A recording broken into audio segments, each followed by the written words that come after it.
আসসালামু আলাইকুম রহমতুল্লাহ। আশা করছি আল্লাহর রহমতে আপনারা সবাই ভালো আছেন এবং আপনাদের খামারও অনেক ভালো যাচ্ছে। আজকের আলোচনার বিষয় হচ্ছে খুবই গুরুত্বপূর্ণ। আজকের আলোচনার বিষয় হচ্ছে মোরগ অনেক সময় প্রজনন করতে করতে দুর্বল হয়ে যায় এবং যে সিমেন্স থাকার কথা, মানে যে সিমেন্সের যে গুণগত মান থাকার কথা সেই মানটা আর থাকে না। তারপরে বাচ্চা দুর্বল হয়, বীজ ডিম কম হয়। সেই ক্ষেত্রে আমরা কি কি করতে পারি একদম 100% সঠিক নিয়মে আজকে আমরা জানার চেষ্টা করব। অনেকেই বলে ভাই দেশি মুরগিতে লস হয়, কেন লস হয় ভাই?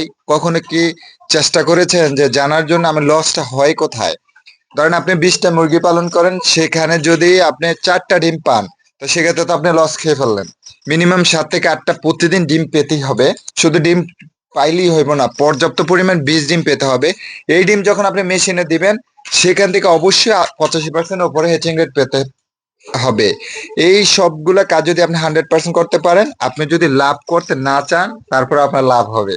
তা আজকের আলোচনার বিষয় হচ্ছে কি এমন একটা মেডিসিন যেটা মোরগকে দিলে, শুধু মোরগকে দিলে মোরগের মিটিং যে আগ্রহ, মিটিং ব্রিডিং পসিবিলিটি বেড়ে যাবে, সিমেন্সের গুণগত মান বেড়ে যাবে। তো সেই বিষয়টা নিয়ে আজকে মূলত আলোচনা। তো দেখেন, এটা হচ্ছে আমার কাছে একটা মেডিসিন। অবশ্যই এটা বৃষ্টির পানিতে ভিজে এটার গায়ের যে লেখাগুলো মুছে গেছে, সমস্যা নেই, আমি তো আছে, আমি আপনাদেরকে বলবো যে এটার নামটা কি আর কিভাবে এটা চালাবেন। এটার নাম হচ্ছে সেলেনিয়াম E+।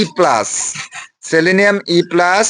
AD3 আমরা জানি মোরগকে দেই, কিন্তু AD3 এখন অনেক এলাকাতেই বন্ধ হয়ে গেছে। কিন্তু তারপরে সবচাইতে গুরুত্বপূর্ণ, AD3 চেয়ে গুরুত্বপূর্ণ যে কাজটা, সেটা হচ্ছে সেলেনিয়াম E+। আপনি যে কোনো ভেটেরিনারি দোকানে গেলেই আপনি পাবেন অল্প টাকার মধ্যে।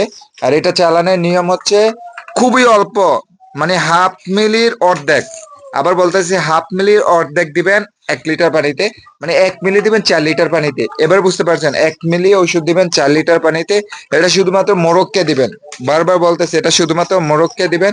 এটা চালানোর নিয়ম হচ্ছে মাসে অন্তত একবার 7 দিন চালাতে পারেন, অথবা মাসে 2বার চালাতে পারেন, 15 দিন পর পর।